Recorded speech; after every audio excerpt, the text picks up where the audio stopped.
Hello বন্ধুরা, সাথে আছে মহসিন রিজা। একটা বিষয় দেখে খুবই অবাক হচ্ছি। অনেকে এরকম আমার অনেক ভিডিওতে এসে কমেন্ট করছেন যে মিনক্সিডিল ব্যবহার করছি, 5 দিনের রেজাল্ট পাইছি, দেন 10 দিনের রেজাল্ট পাইছি, 15 দিনের রেজাল্ট পাইছি। দেন অনেকে আবার দেখা যায় আমাদের কাছ থেকে পরামর্শ নিয়ে হচ্ছে মিনক্সিডিল নিয়েছেন, 1 মাস ব্যবহার করে রেজাল্ট পেয়েছেন। এরকম আছে, জানিয়েছেন। তো আসলে এটা কিন্তু বৈজ্ঞানিক ভাবে সম্ভব না, একবারে অসম্ভব। আর মিনক্সিডিল কাজ করা শুরুই করে আপনার 2 মাস পরে। 2.5 মাস, 2.5 থেকে 3 মাসের মাথায় গিয়ে হচ্ছে কাজ করা শুরু করে। যখন এটা ফার্স্টে ব্যবহার করা হয়, দেখা যায় আপনার ব্লাড সার্কুলেশনটা বেরিয়ে এখানে করে, রেইজ করে, এলিভেট করে। দেন আস্তে আস্তে হচ্ছে আপনার যে চুলগুলো হচ্ছে একরকম থাকে, শেডিং ফেজ শুরু হয়ে যায় আরকি। অনেক চুল এরকম আছে না যে একরকম থাকে, পশমের মতো বড় হয় না, কিছু না, একরকম থাকে। কোনোভাবেই সেটার ইয়ে হয় না, গ্রো আপ হয় না, একরকমই আটকে থাকে।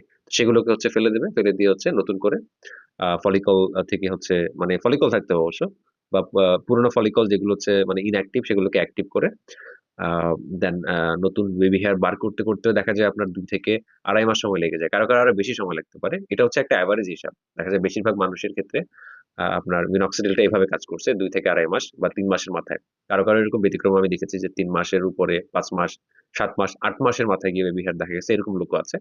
তবে সমস্যা যেটা, সেটা হচ্ছে ধৈর্য। অনেকেই এতটা সময় হচ্ছে ধৈর্য ধরতে পারেন না, দ্যাটস ওয়াই তারা এটা ছেড়ে দেন। তো এতে করে আপনি যে এই 2 মাস 3 মাস ব্যবহার করলেন, বা দেখা যায় 1 মাস ব্যবহার করলেন, সেটা না করা বেটার ছিল। কারণ এতে করে কিন্তু আপনার যে শেডিং গুলা হয়, সেগুলো কিন্তু পার্মানেন্ট হয়ে যেতে পারে। সেই জায়গায় আর কোনো চুল নাও আসতে পারে নেক্সট টাইম। বুঝতে পারছেন? তো এটা যারা অপপ্রচার করেন, আমি বুঝতে পারছি এটা কারা করেন। কিছু কসমেটিক্স ব্যবসায়ী আছে। আমাদের এরকমটা না যে অনলাইনে হচ্ছে আমাদের প্রোডাক্ট সেল করতে হবে, বা আপনাদেরকে ধরে ধরে হচ্ছে পরামর্শ দিয়ে দিয়ে হচ্ছে এগুলা আপনাদেরকে গছাতে হবে, এরকমটা না। আমি একটা প্রোডাক্টের ভালো খারাপ দিক নিয়ে আলোচনা করি।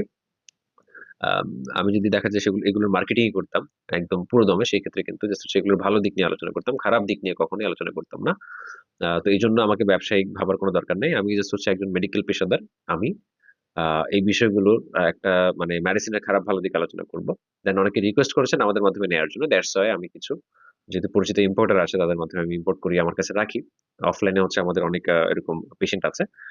তো বা এখানে ব্যবসা করতে হবে আপনাদের সাথে, ব্যাপারটা এরকম না। আপনারা একটা জিনিস সম্পর্কে বা একটা দেখা যায় মেডিসিন সম্পর্কে আগে জানবেন, বুঝবেন, তারপর হচ্ছে ব্যবহার করবেন, সেটা আমি চাই। আর সেটাই দেখা যায় আমি শুরু থেকে চাইছি। বাট যদিও অনেকে আমাকে ভুল বুঝছেন।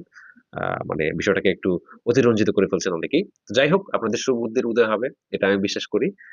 আর যারা এরকম প্রচার করে হচ্ছে নিজেদের প্রোডাক্ট দেখাচ্ছেন ইনবক্সে নিয়ে যে আ এতদিনের রেজাল্ট পাইছি, এতদিনের রেজাল্ট পাইছি, এগুলো আসলে একদম মিথ্যা কথা। এগুলো কখনোই সম্ভব না। যেটা সত্যি আমি এটা বলব। ইভেন আপনারা ChatGPT বা হচ্ছে জেমিনি কাজ করলে একই তথ্য পাবেন।